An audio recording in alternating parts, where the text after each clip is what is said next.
afternoon. Welcome back to the homestead.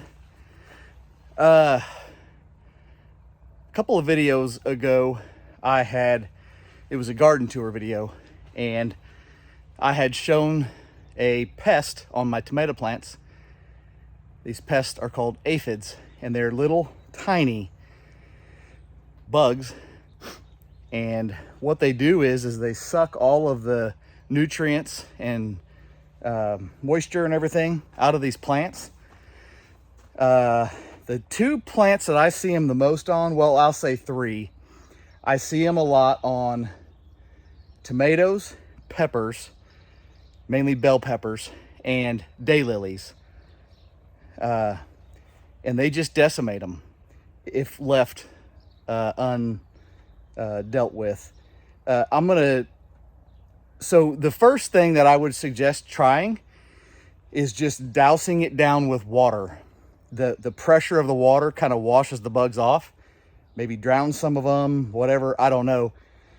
The garden tour video, I showed it on some tomato plants over here, and I actually did that after I did the video, and it seems like it's worked fairly well.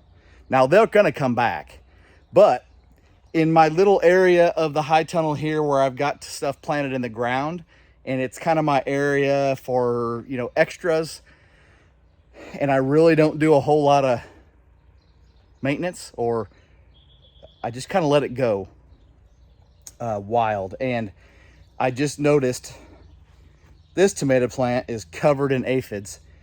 This is not one that I sprayed down, with water. So I'm going to turn you around and take a look at this, and then I'm going to show you another method of how to make a really, really simple aphid trap. And so I'm going to turn you around. Let's take a look. Okay. So you can see on there, see all those little white specks? Those are aphids. And they're all over this plant. So what I'm going to do is I'm going to douse this down with water. Now, most plants, they don't like, most like vegetable plants, they don't like that, the dousing down of water. They don't like their foliage wet.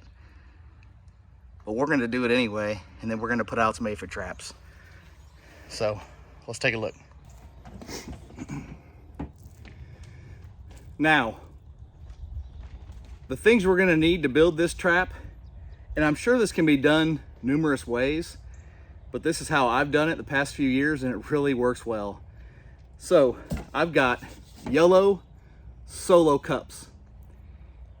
I don't know why yellow is what you're supposed to use, but the yellow solo cups work the absolute best. So we got those. We've got some sticks. These are just some kind of wooden stakes. I don't even know what they're from, but I've got a whole box of them from something.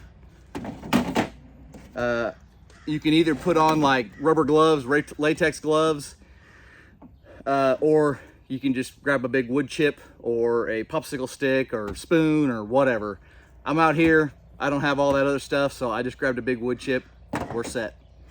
And then the last thing, and most important obviously, is Tanglefoot. Now, this is a product that is, I think, mainly for fruit trees. And you put it on a wrap of some type, and you put it around the trunk of the tree.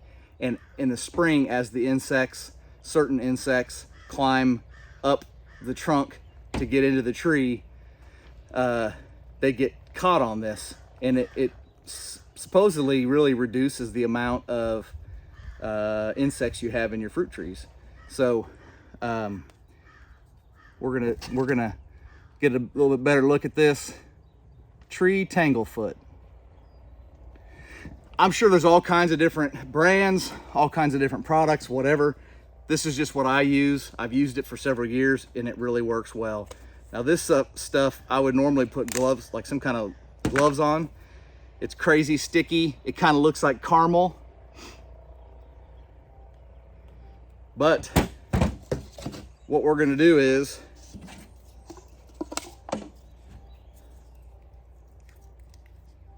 we're gonna get a bunch of that on our, oh man, this stuff's sticky, holy cow. We're gonna get a bunch of this on our wood chip,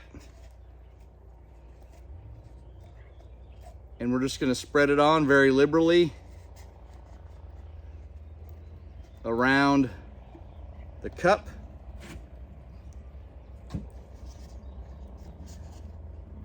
This doesn't have much of a scent. I think it's more of the yellow, and actually what I think it is the bugs think that it's some kind of blossom or something like that, a flower or a blossom. That's my best educated guess. So we're gonna get this wiped on here real good. We're gonna do the top. This stuff is non-toxic. It's not gonna hurt anything if you get it on you, if you get it on if your dog starts licking on this thing or something. I'm sure our dogs will.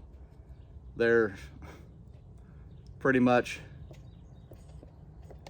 we'll try to eat anything, at least try. So what we're left with is this right here. Now you're gonna take your stick, you're gonna jam it down into the dirt, and then you're just gonna set this on top, just like this.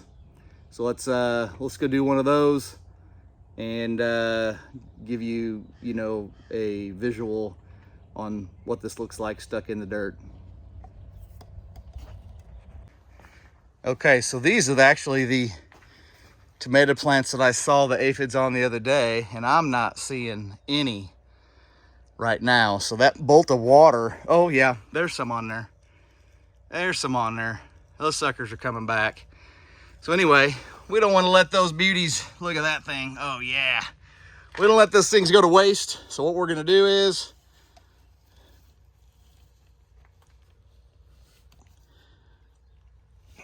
oh goodness. So that's it right there. I would say at least keep that thing 6 or 8 inches. After I stop this video, I'll probably stick that's about 12 inches out of the ground. I'll probably stick that a little bit further in the ground, so I got maybe, 6 or 8 inches only above the ground. And that way when the dirt splashes up, or this is cocoa fiber I have here for moisture retention, that won't splash up on there. So that's it. So anyway, I hope this video was helpful to somebody on combating aphids in the garden. This will also catch other bugs. And I mean, it's not perfect. So yes, it is gonna probably pick up a few beneficial insects. That's just kind of the way it goes sometimes.